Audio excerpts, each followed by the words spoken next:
Hello bachcho, let's see this question. The question says a spring of force constant K is cut in two parts at its one-third length. When both the parts are stretched by same amount, the work done in the two parts will be option 1 equal in both, option 2 greater for the longer part, option 3 greater for the shorter part, option 4 data insufficient. Let's see the solution.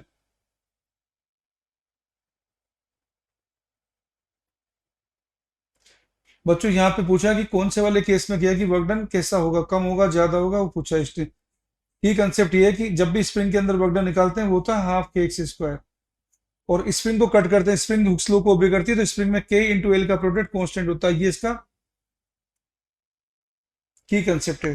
तो देखो के निकाल लेंगे बच्चों, की concept.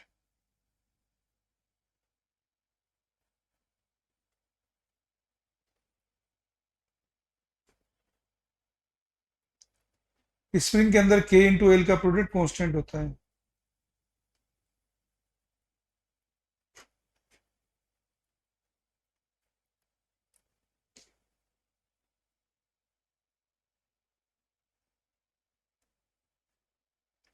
तो देखो बच्चों, हमने स्प्रिंग को काटा है,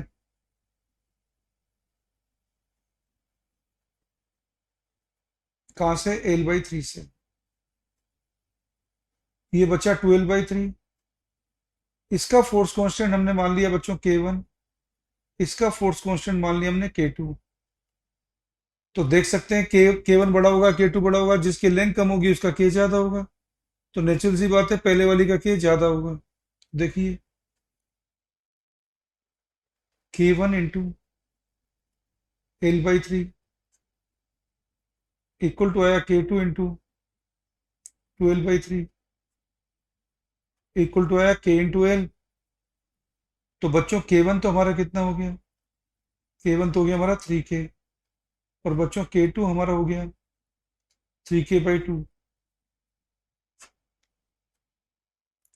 और वर्डन बाई स्प्रिंग लिखते हैं अपन हाफ के एक्स स्क्वायर।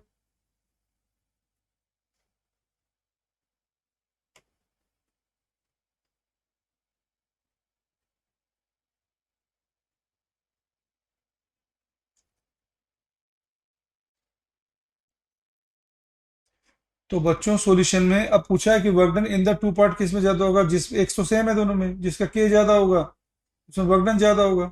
तो बच्चों के किसका ज्यादा है, पहले वाले पार्ट में वर्क डन को लिखा जाता है हाफ के एक्स स्क्वायर से।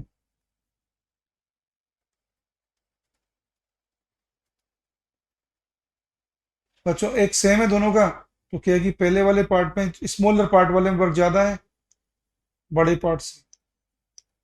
तो work done in the two parts will be greater for the shorter part. तो यहाँ पे चार ऑप्शन में से हमारा करेक्ट आंसर है बच्चों ऑप्शन 3।